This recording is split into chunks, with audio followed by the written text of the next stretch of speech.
సంవత్సరాల తరబడి ఎన్ని మందులు వాడినా మీ మోకాల నొప్పులు తగ్గట్లేదా? ప్రాణ పెయిన్ క్లినిక్ లో అత్యాధునిక చికిత్స. సుమన్ టీవీ. చంద్రబాబు నాయుడు తన శపథాన్ని నెరవేర్చుకున్నారు. గతంలో అంటే 2019లో వైఎస్ జగన్మోహన్ రెడ్డి ప్రభుత్వం ఉన్నప్పుడు అసెంబ్లీలో జరిగిన వివాదాల నేపథ్యంలో, అసెంబ్లీలో జరిగిన అవమానాన్ని నేపథ్యంలో చంద్రబాబు తీవ్ర ఆవేదన వ్యక్తం చేశారు. అది గౌరవ సభ కాదు, కౌరవ సభ అంటూ ఆ రోజు తీవ్ర స్థాయిలో మండిపడి సభ నుంచి బయటకు వచ్చారు చంద్రబాబు నాయుడు. సభ నుంచి బయటకు వచ్చేటప్పుడు చాలా స్పష్టంగా ఒక శపథం చేశారు. మళ్ళీ ముఖ్యమంత్రిగానే ఈ సభలో అడుగు పెడతాను, అప్పటి వరకు నేను అడుగు పెట్టను, ఇది గౌరవ సభ కాదు కౌరవ సభ అంటూ ఆ రోజు శపథం చేసి వెళ్ళారు చంద్రబాబు నాయుడు. ఆ తర్వాత మళ్ళీ ఎన్నికల వరకు చంద్రబాబు నాయుడు అసెంబ్లీకి వెళ్ళలేదు, అటువైపు చూడలేదు. ఇవ్వాలంటే కూడా మీరు ఇవ్వలేకుండా చేశారు కాబట్టి బాధలేదు. మళ్ళీ చెప్తున్నా, ముఖ్యమంత్రి ఈ హౌస్ కు వస్తాను తప్ప అదర్వైజ్ నాకు ఈ రాజకీయాలు అవసరం లేదు. ఇది గౌరవ సభ కాదు. ఇలాంటి గౌరవ సభలో నేను ఉన్నానని మరొకసారి విజ్ఞప్తి చేస్తూ మీకు నమస్కారం. ప్రజలందరికీ విజ్ఞప్తి చేస్తున్నా, నా అవమానం మీరందరూ నిండు మనసుతో ఆశీర్వదించమని కోరుతూ అందరికీ నమస్కారం.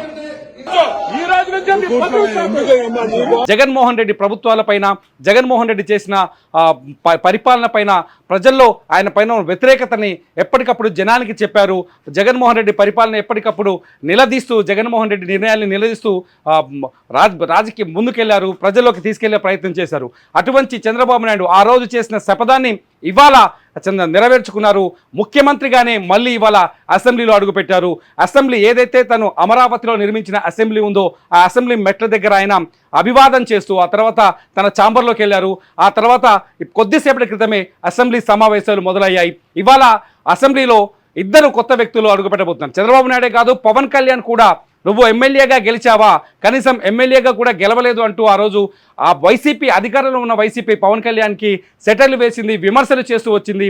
ఈరోజు ఎమ్మెల్యే హోదాలో కాదు, ఉప ముఖ్యమంత్రి హోదాలో పవన్ కళ్యాణ్ ఇవాళ అసెంబ్లీలో అడుగుపెట్టారు. మొత్తం కొత్తగా 80 మంది కొత్త ఎమ్మెల్యేలు ఇవాళ కొత్తగా అసెంబ్లీలో అడుగుపెట్టారు.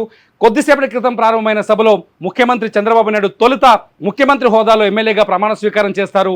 ఆ తర్వాత ఉప ముఖ్యమంత్రిగా పవన్ కళ్యాణ్ ప్రమాణ స్వీకారం చేస్తారు. ఆ తర్వాత ఎమ్మెల్యేలు ఆల్ఫాబెట్ ఆర్డర్లు నేపథ్యంలో, ఇంగ్లీష్ అక్షరాల ఆల్ఫాబెట్ ఆర్డర్లో ఎమ్మెల్యేలు ఒక్కొక్కరిగా ప్రమాణ స్వీకారం చేస్తారు.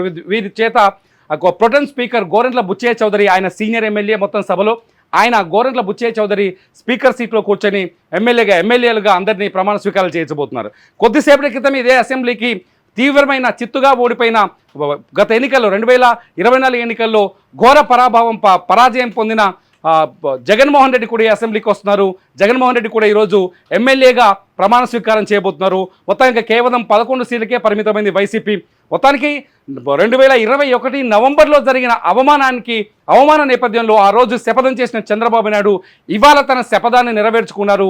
భారీ విజయంతో, కనీ విని ఎరగని విజయంతో, గతంలో వైసీపీకి వచ్చిన ఘనమైన విజయంతో ఈసారి ప్రభుత్వాన్ని ఏర్పాటు చేశారు చంద్రబాబు నాయుడు. కొద్దిసేపటి క్రితమే అసెంబ్లీ మెట్ల దగ్గర అభివాదం చేసి ఆ తర్వాత ఛాంబర్లో కూర్చున్నారు. ఛాంబర్ నుంచి అసెంబ్లీ సభలోకి వచ్చారు.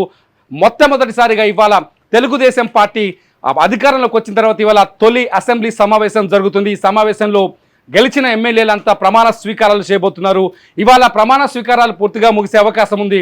రేపు స్పీకర్ ఎన్నిక జరగబోతుంది. మొత్తానికి చంద్రబాబు నాయుడు తన శపథాన్ని మాత్రం నెరవేర్చుకున్నాడని మాత్రం చెప్పాల్సి ఉంది. ఇక్కడ ముఖ్యమంత్రి ఈ హౌస్ కు వస్తాను తప్ప అదర్వైజ్ నాకు ఈ రాజకీయాలు అవసరం లేదు. సుమన్ టీవీలో మీ పర్సనల్ అండ్ బిజినెస్ ప్రమోషన్స్ కోసం కింది నెంబర్కి కాంటాక్ట్ చేయండి.